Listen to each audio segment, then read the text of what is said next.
Shalom, shalom. First and foremost, as always, I love to give all praise, honor, and glory unto Yahweh, Bahashem, Yahweh Shai. Double honors to two elders of Har and the rest of the elders that are firmly pushing this truth.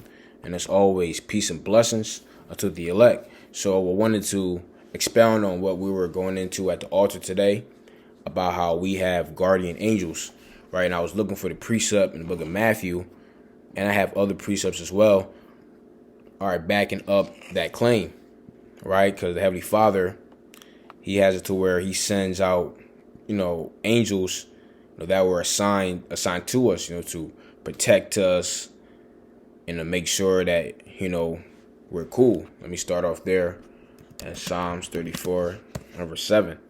It says, the angel of Yahweh encampeth round about them that fear him and delivered them, right? So everywhere we go, right? That's why the Spirit have it to where we could be at a place where the Heavenly Father is about to rain down judgment, and we get out of there at the right time, because that was the angel of the Lord guiding us.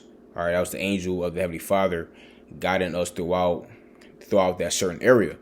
Like, I remember that happened all the time. Anytime I would go down to the area where my mom lived at, and I would leave maybe about 10 minutes after, some judgment would happen. Oh, I remember this one situation. I was in Sacramento. I was in Sacramento last summer, and some judgment went down in this particular area where we was about to slide to, or where this one brother was about to slide to, but the spirit had it to where we didn't go.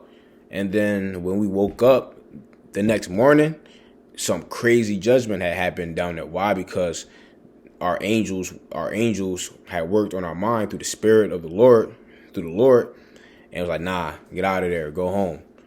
So, and Heavenly Father makes sure he sends those angels so that we're well protected. So this is Matthew 18 and verse 10. It says, take heed that ye despise not one of these little ones, for I say unto you that in heaven their angels do always behold the face of my Father which is in heaven. You see that? So the Lord said, look, take heed that you don't despise not one of these little ones, which that represents us in the faith.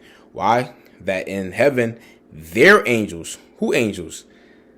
The angels of the little ones do always behold the face of my Father which is in heaven, showing you that we have angels. We have personal angels. All right. Another example is the book of Acts chapter 12. All right. Dealing with Peter. Acts chapter 12. And I'm going to start at verse 10. It says, when they were past the first and the second ward, they came into the iron gate that leadeth unto the city, which opened to them of his own accord. And they went out and passed on through one street, and forthwith the angel departed from him. And when Peter was come to himself, he said, now I know of a surety that Haadawan hath sent his angel, and hath delivered me out of the hand of Herod, and from all the expectation of the people of the Jews. And when he had considered the thing, he came to the house of Mary, the mother of John, whose surname was Mark, where many was gathered together praying. And as Peter knocked at the door of the gate, a damsel came to hearken, named Hoda. And when she knew Peter's voice, she opened not the gate for gladness, but ran in and told how Peter stood before the gate. And they said unto her, thou art mad. But she constantly affirmed that it was even so. Then they said, it is his angel. See that? They said that it is his angel, Peter's angel, showing you that we have guardian angels set up to protect us and guide us. All right, well, that's where these different TV shows, that's where these different movies get that concept from. Matter of fact, let's look up. Let's see if they got a definition of guardian angel. Guardian angel. Let's see, they got a Definition. Guardian angel. Guardian angel. So it says a spirit that is believed to watch over and protect a person or a place, and that's right. All right, we definitely do have those. All right, that's why you can be at an area, like I said, and that whole area get judged, but you are protected. You are safe. That's because the angel of the Most High was there with you, or the angel of the Lord was present there with you. And like we had alluded to earlier at the altar, or the brother Shamgar and the elder brother, when the elder brother was down here in Philly, they had went out, but I had stayed in. I believe I was asleep, and they had went out, and this one, husky built Jake, with a beard, austere, he had told Shamgar, he was like, yo, it's something about you, or your energy or your vibration, it's something special about you. And if you need me, man, call me anytime. Call me anytime if you need me. But the thing was, they didn't exchange contact information. All right, they didn't know each other's names. So how was Shamgar going to contact him if they don't even have contact information? That had to be his angel. That would have to be his angel. And when Shamgar cries out to the Lord, the Heavenly Father sends forth that specific angel to do what he needs to do. Right? That's the only logical explanation that I can come to. Which we do entertain angels unawares. So in the Hebrews, the 13th chapter, which those angels could be our personal angels. This is Hebrews 13, starting at verse 1. It says, let brotherly love continue. Be not forgetful to entertain strangers, for thereby have some entertained angels unawares. That's right. Which you can kind of hint, like, yo, like this is probably angel of the Lord. And then other times you wouldn't even notice. You will have that, the angels come down in human form, so to speak, and deal with us. Now, how do we know that? When you read Tobit. Let's go ahead and grab the book of Tobit.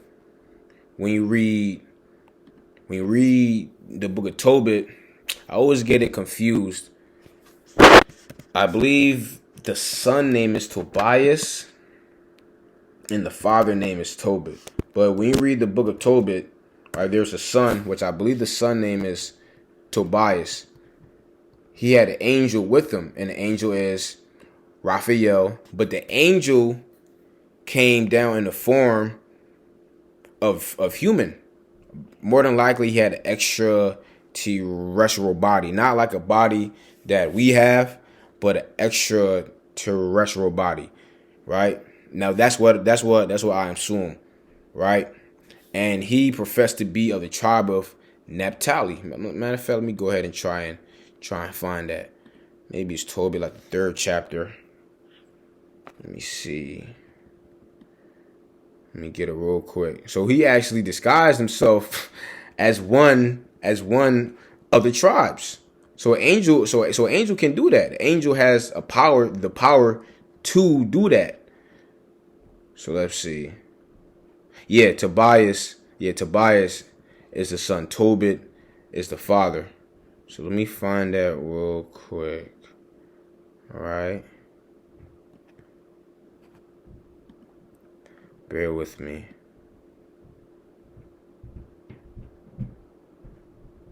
Okay, boom. All right, so this is Tobit, chapter 5, and I'm going to start at verse 1. It says, Tobias then answered and said, Father, I will do all things which thou hast commanded me. But how can I receive the money, seeing I know him not? Then he gave him the handwriting, and said unto him, Seek thee a man which may go with thee, whilst I yet live, and I will give him wages, and go and receive the money. Therefore, when he went to seek a man, he found Raphael. That was an angel, but he knew not. See, he knew not. Going back to Hebrews 13, it says, Be not forgetful to entertain strangers, for thereby some have entertained angels unawares. You see that? And it says here, it says, "Canst thou go with me to Rages, and knowest thou those places well? To whom the angel said, I will go with thee, and I know the way well, for I have lodged with our brother Gabriel." You see that? And he also called another Israelite his brother. So now let me go down. In verse 10, it says, "Then Tobit said unto him, Brother, shew me of what tribe and family thou art. To whom he said, Dost thou seek for a tribe or family, or an hired man to go with thy son? Then Tobit said unto him, I would know, brother, thy kindred and name. Then he said, I am Azarias, the son of Ananias the Great, and of thy brethren." You see that? So he said, I am Azarias, the son of Ananias the Great, and of thy brethren. So the angel really disguised himself like he was really like he was really of one of the tribes. So the angels can do that. And more than likely Raphael was Tobias's angel. Then Tobit said, Thou art welcome, brother. Be not now angry with me, because I have inquired to know thy tribe and thy family. For thou art my brother, and of an honest and good stock. For I know Ananias and Jonathan, sons of that great Samias, as we went together to Jerusalem to worship, and offered the firstborn and the tenths of the fruits, and they were not seduced with the error of our brethren. My brother, thou art of a good stock. Now, I don't know the backstory about the family because it doesn't say, right? But obviously, man, angel already had to play. The angel has a great deal of knowledge, wisdom, and understanding. So more than likely, the angel just came with that on the fly. Hey, that's beautiful. So an angel can really do that.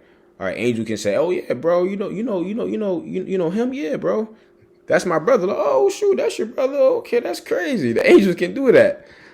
That's beautiful. That's real beautiful. Hey, the kingdom of heaven is gonna be beautiful. All right, when we actually get to experience talking to the angels, man, it's gonna be beautiful. All right, so Tobit 12 and 15, it says, "I am Raphael, one of the 7 holy angels, which present the prayers of the saints, and which go in and out before the glory of the Holy One." You see that? So really, he's an angel of the Lord, but he disguised himself as a human. He disguised himself as one of the tribes. All right. So Yahweh Tazah, you brothers and sisters were edified. Till next time, Shalom.